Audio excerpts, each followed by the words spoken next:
BTFC 1, Dulwich 1, here with Dulwich's favourite fan, Mark Baker.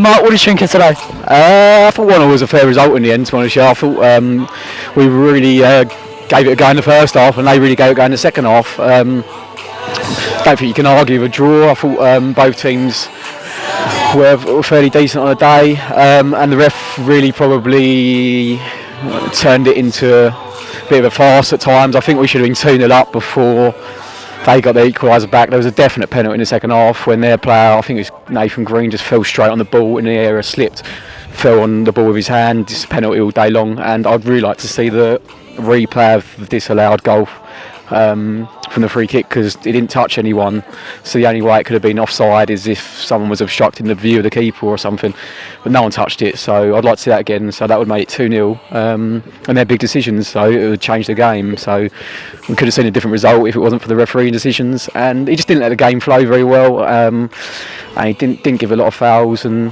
yeah, I just feel he did ruin the game a little bit, but draw was a fair result. When you look at the Dulwich side today, they still got that bit of Bostic League about them, where they're quite a physical side. Yeah, they were physical. They're quite direct at times. They tried to use their pace and the pace in the wings.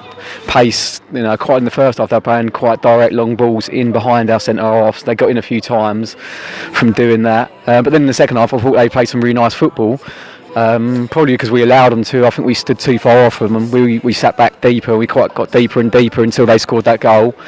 I'm not sure we've done that. We're doing it quite often in games now. We're sitting back too much on the back foot. I don't know why. We just can't attack and stay on the front foot. I know you can't do that for 90 minutes, but that is the best form of defence. And the minute we sat back off of them, they started playing some nice football. So yeah, they mixed it up a bit, but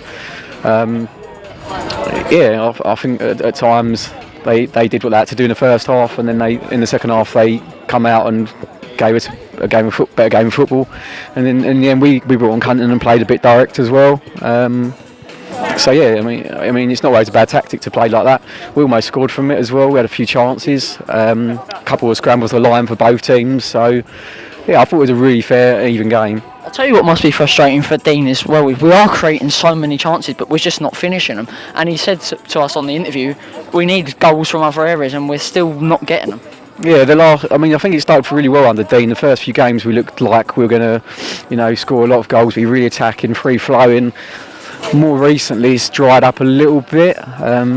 But we did miss a lot of players today. We played Wednesday night replay. It was a really tough game, really long game, like 400-mile round trip. And so we had the bench full of new players and kids, and we're missing a lot of players. So it's hard. We've probably not seen our best team out yet fully. I don't think yet. So hopefully, give it more time, and we should see the best of us. Hopefully, once we get a few players back and we become a bit more fluid. And Dean's only still been here a matter of weeks. Really, it takes time to build a team and build a way of playing and the way you want to play. So yeah, hopefully a positive start. We've not lost the game still under Dean, if I'm right. Yeah, so yeah, it's not bad, is it? All right, thanks, Mark. Cheers, mate.